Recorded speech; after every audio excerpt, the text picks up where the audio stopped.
Hi, I'm Sanket from Team JMD, here to talk to you about Continuum UI, our design system, which focuses on a very fundamental friction point in modern web design, the loading state.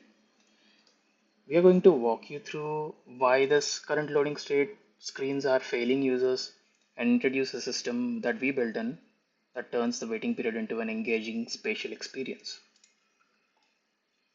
As the digital products become more immersive, they get heavier, and it cannot be handled by devices that don't have the technical bandwidth. If we have a 3 to 5 second window to capture the user, and if they're staring at the blank white screen for more than 3 to 5 seconds, anxiety kicks in. To a user, a generic spinner or a blank screen doesn't communicate loading, it communicates broken. We are losing our audience before the experience even begins.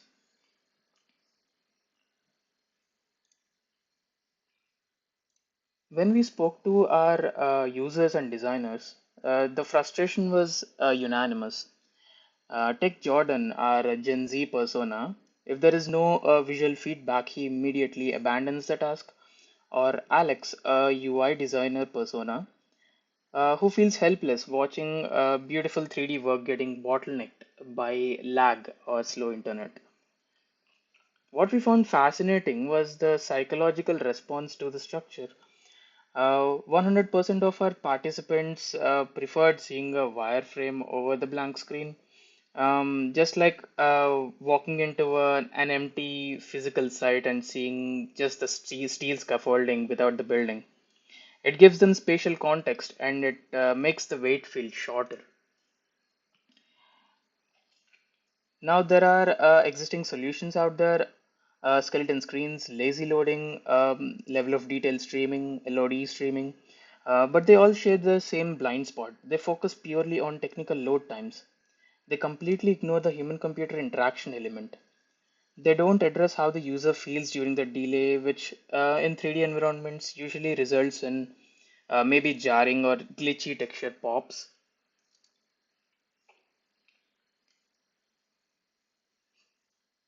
So this is the example of the skeleton screens, lazy loading, 3D LOD streaming sites that we came up with in our competitive analysis. Um, we made a note of what it does well and where it falls short. We built this blueprint design system instead of a spinner, um, where we give the users an experience from the 0th second. It happens in three stages. First, loading level of detail 0. A wireframe skeleton loads in under 200 milliseconds. The user immediately understands the shape and context. Second, level of detail 1. A proxy state fills in the solid geometry while the heavy assets load in the background. And finally, the level of detail 2, the photorealistic asset load snaps in perfectly. Um, To achieve this, we used Spline, in which I used these settings specifically after a lot of trial and error to simulate what each LOD looks like.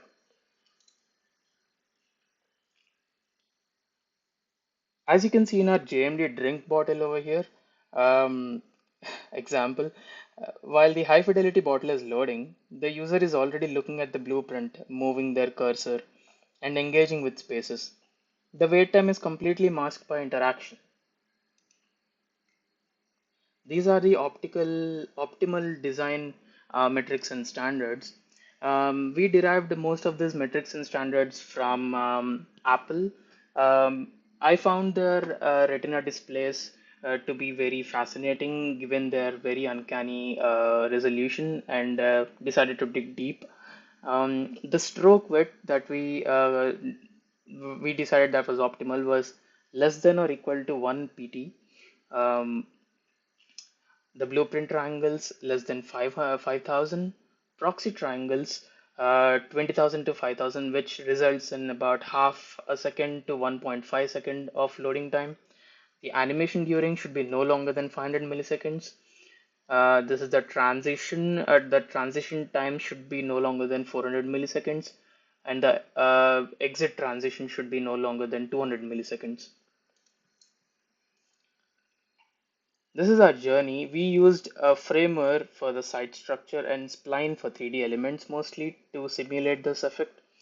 It wasn't without its hurdles. We easily set up our base state, the blueprint, and our proxy state, but we initially hit a very common roadblock that we couldn't connect them smoothly. We realized that spline separates visual states from interactive logic, so we moved the events panel and swapped the standard linear animations for spring physics. We also tried Blender to achieve the connection between the blueprint and the final states to simulate this. But the real test was proving the psychology. We ran an A/B test comparing the standard spinner to our blueprint animation. We controlled the actual load time for both conditions to exactly 4 seconds. The results were staggering. I mean, we saw this coming from a long time. Um, Even though the clock time was identical, participants felt the spinner took up to 7 seconds, while the blueprint felt like it took only 2 or 3 seconds. With the spinner, users described the site as broken or laggy, and with the blueprint, the exact same 4 seconds was described as engaging or optimized. These are our key insights. This proved that our core hypothesis, perception is reality. Um, by showing the wireframe structure immediately, we cured the user's anxiety. Um, or made them feel engaged during the waiting time. Because the blueprint has visual interest, users naturally hovered and interacted with it. We successfully turned a passive waiting phase into an active waiting phase, directly preventing task abandonment. What this means for design?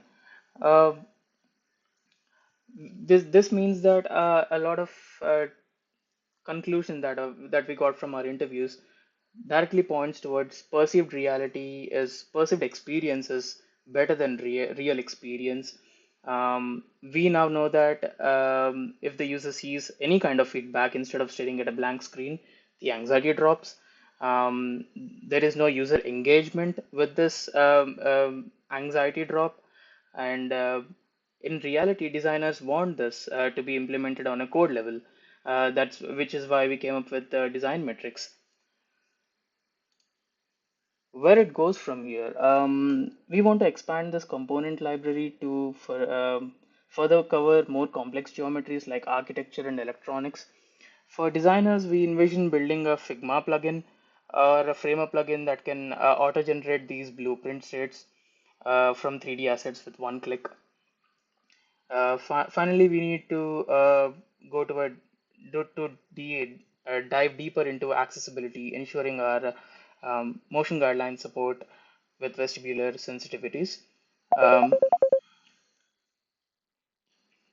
Ultimately, this is a broader shift in product design. We have to stop designing around performance constraints and start designing with them to build a more resilient web. Thank you for your time today. Continuum UI was a massive collaboration and effort for our capstone studio, and Team JMD would love to open the door to to any questions. Uh, Thank you.